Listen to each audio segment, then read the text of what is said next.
Hello everyone. I've been gradually converting some 4-foot fluorescent lights to LED tubes, so I'll have a lot more light in the cellar without a lot bigger electric bill. One day I happened to pick up 3 more fluorescent shop light fixtures someone threw out on the side of the road. So I got some more lights to convert and add where they're needed. With the original cellar lighting consisting of a few bare bulb fixtures, they were needed pretty much everywhere. I also did the utility room. This is the before picture, and this is the after.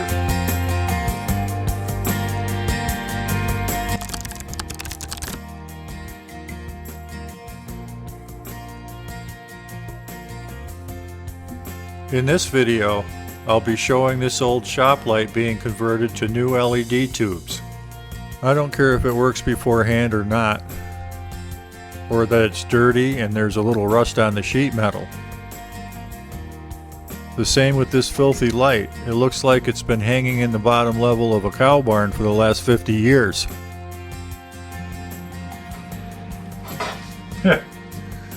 Amazingly, it actually works.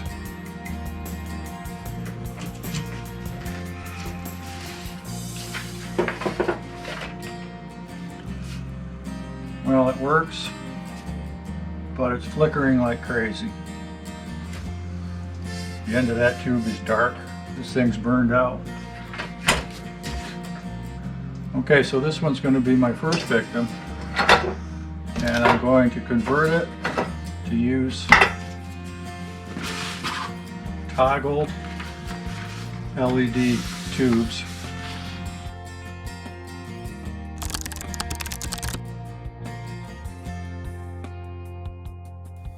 So this is a 2-pack of Toggled brand LED fluorescent tube replacements. They're direct wire with no ballast. 120 volts AC, 2100 lumens, 16 watts, 50,000 hours life, and 48 inches, and they have 6500 Kelvin light temperature, limited lifetime warranty, residential, 6-year commercial, and they say that they're shatterproof, probably because they're polycarbonate construction. Alright, so let's see what we have in here.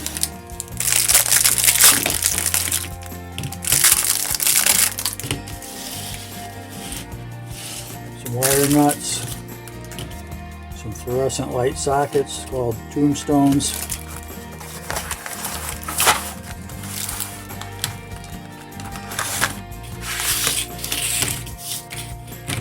notice you've got them for one end but don't have wires on them, and the other end has wires. And here's the replacement tube.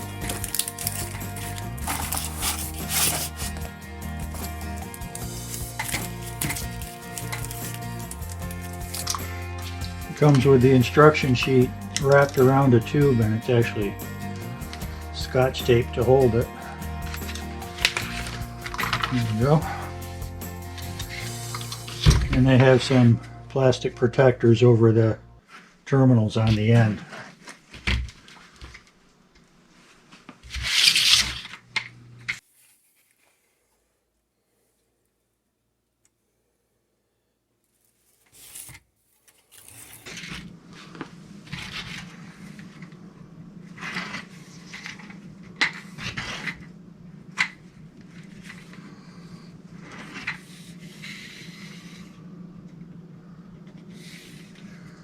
Now you may not be able to see it.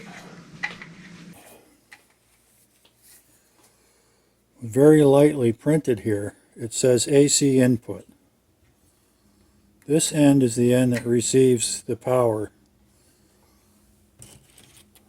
So the power is fed to it through one of these wired light sockets. And on the other end, the light socket won't have any power on it.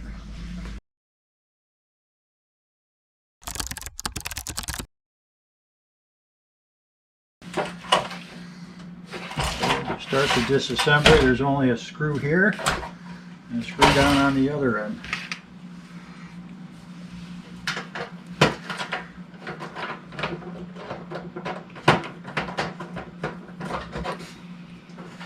Just a short little sheet metal screw.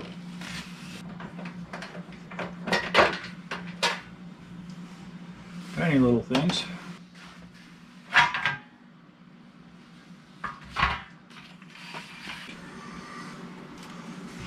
These tubes operate on 120 volts.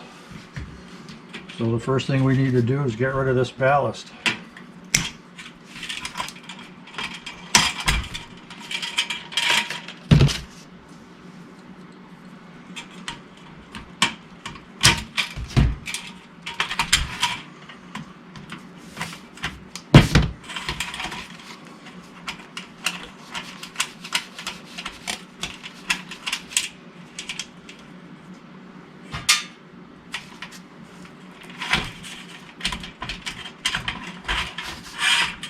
Goes out to the trash.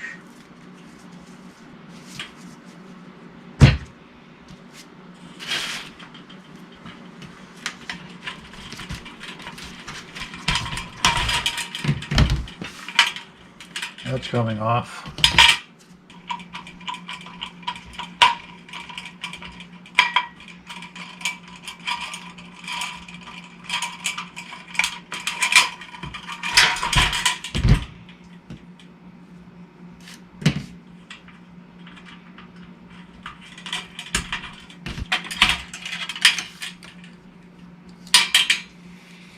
Take these old tombstones out.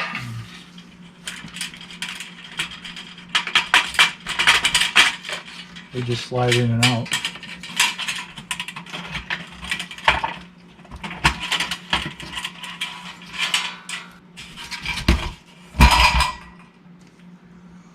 Okay, I'm going to clean this sheet metal up before I proceed.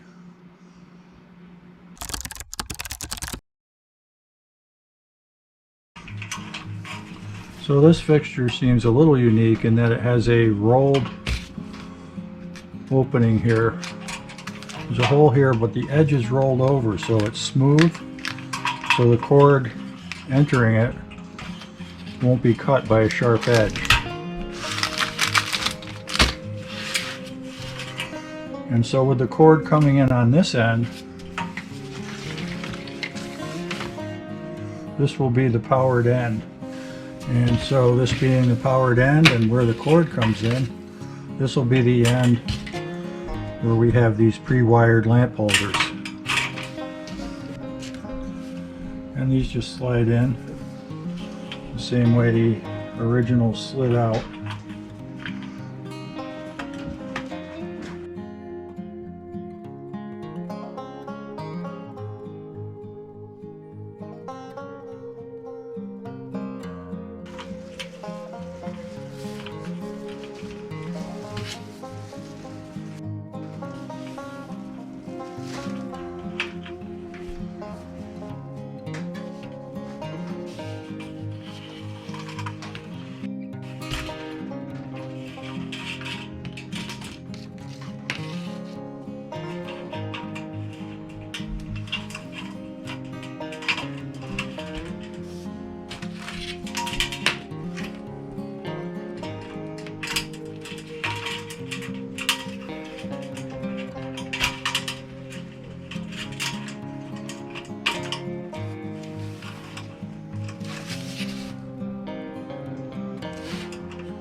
I think in a way the ground screw, the screw eye for the ground terminal here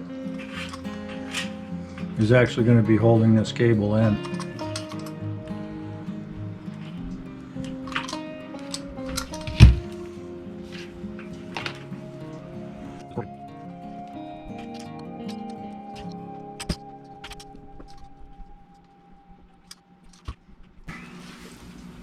I used a spare piece of 14 gauge 3 conductor orange extension cord I had in my bin. It was left over from a damaged extension cord I'm no longer using for its original purpose. But it's in very good condition. That's why I saved it. I installed a high quality crimp ring terminal on the ground conductor end. I always use my industrial grade stake-on crimping tool.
When you're dealing with these stranded conductors, just make sure you have plenty of stripped wire to wrap around.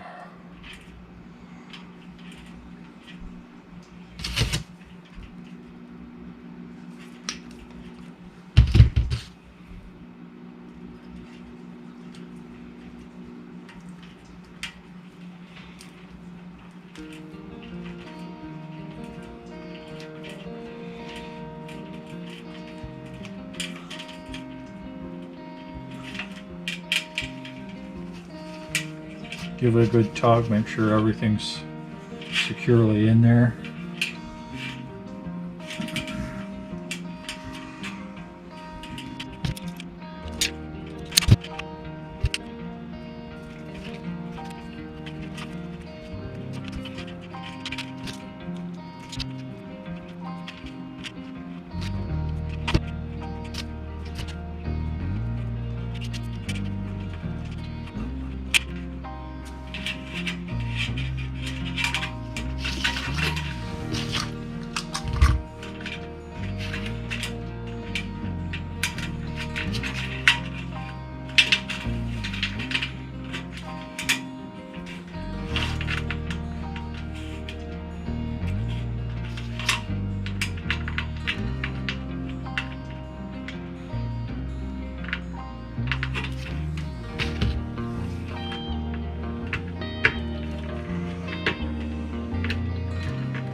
Let's get this ground wire's crimp plug grounded to the fixture.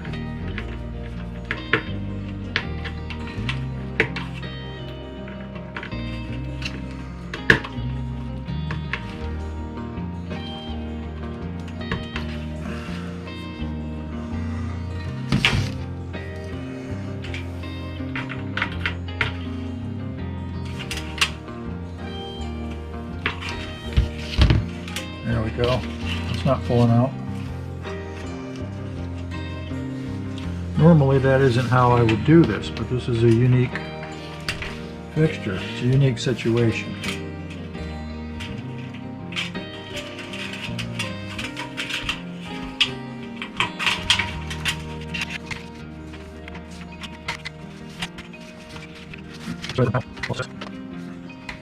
After the wiring and the bulbs are tested, then I'll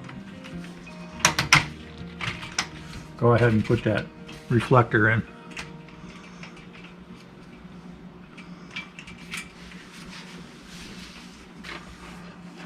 So I have this test power cord I use on various things. It's got a couple alligator clips on it, just for testing.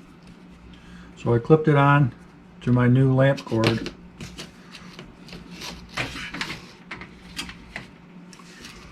And now I'm going to plug it in and we'll see how she works. And there they are. Working fine.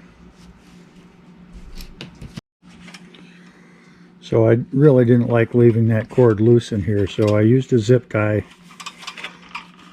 through these two mounting holes. The S-hook usually goes through here, and I think there's still space for the S-hook. So I used a zip tie to hold that in solid. Now it's not pulling anywhere. That'll work.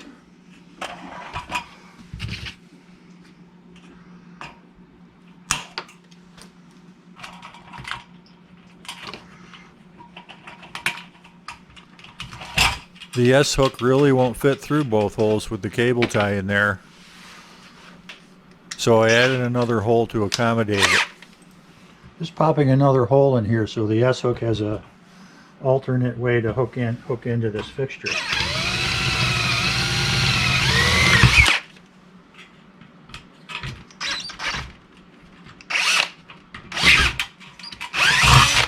Just trying to deburr the hole.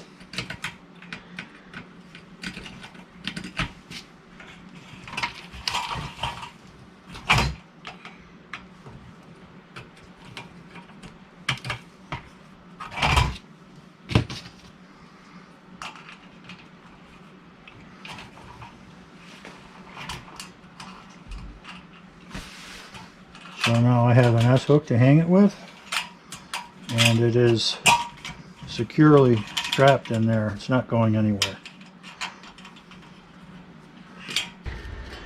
So I've replaced the reflector. I put these toggled labels in. They provide you with these toggles as a warning for anyone in the future who might need to replace a lamp.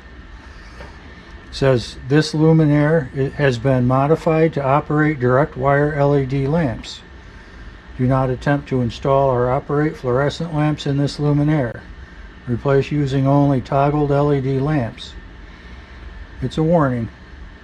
Line 120 volt direct to the bulb. And we'll just test it out one more time. Well, that looks fully functional.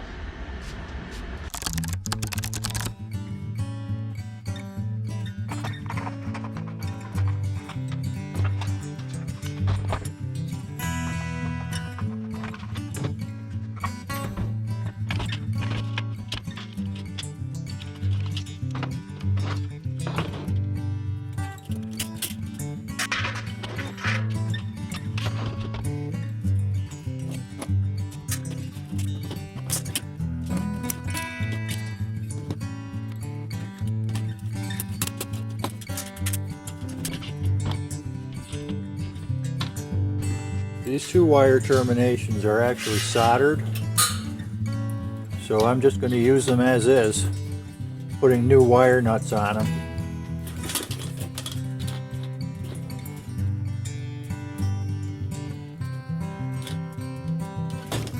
This is the power cord coming in to the fixture. The cable appears to be in decent condition. There's nothing wrong with it that I can see. And it has a good strain relief going through the hole in the metal, so that's all set.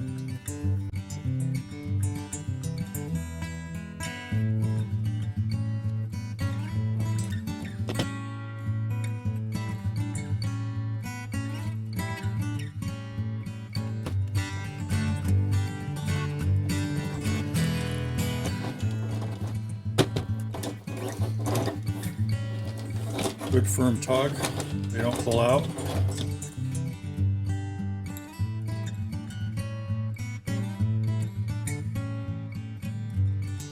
These butt connectors are really intended just for one conductor on each end.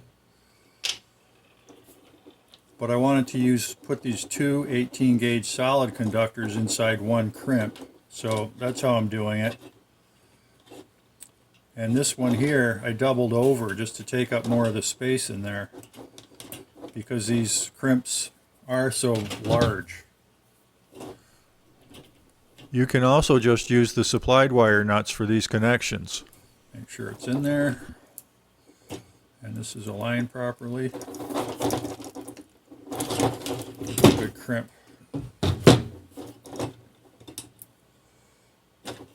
If I pull really hard on both sides of this, it doesn't come apart. That's a solid crimp. There's the two blacks. And just twist them together gently. You don't want to make them super tight, just gently twist them together so they don't come apart. Like that.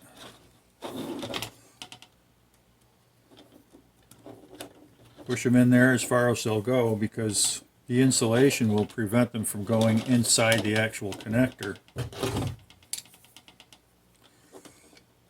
And go ahead and crimp them tight.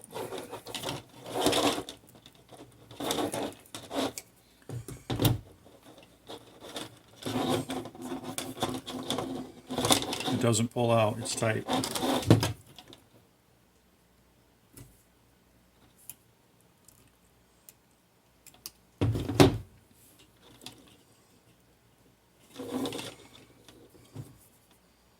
This will work fine on this.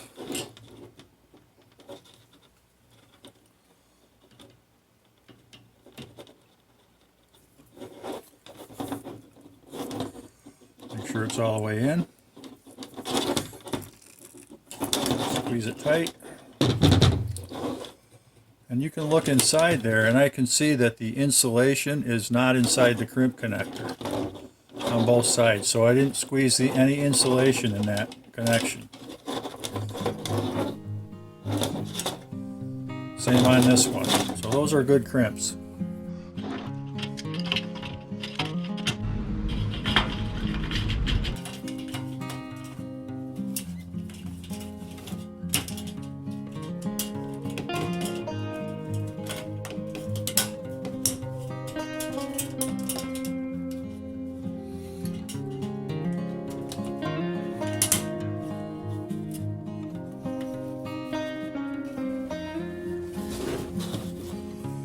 And these just snap up in there like that.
Right here on this end it says AC input. So AC input is the power end down by the cord.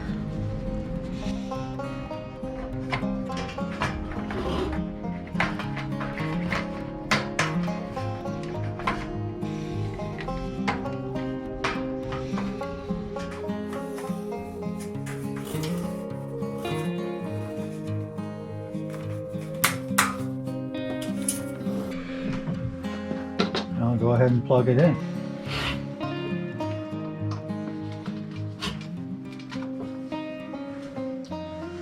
Okay, it's a success. Time to find a spot to hang it up.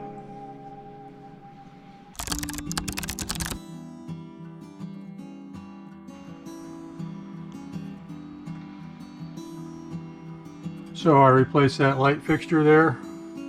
It was just a single bulb, a bare bulb fixture with a duplex outlet. And plug this new light in there. Here's what it looks like with the new LED tubes in the old fluorescent fixture that's hung up here. We have a lot more light in this area. That's the one that was up there before. And that's the one I just did.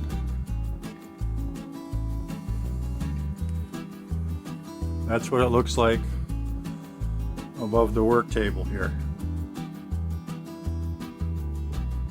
All kinds of light down here in this area now.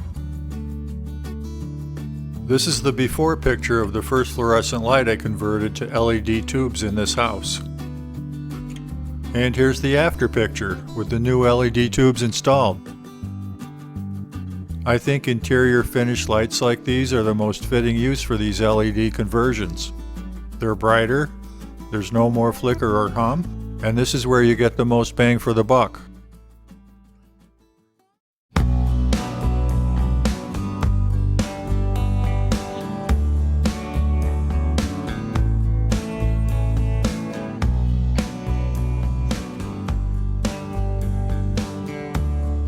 Thank you for watching. Please take a moment to like and subscribe.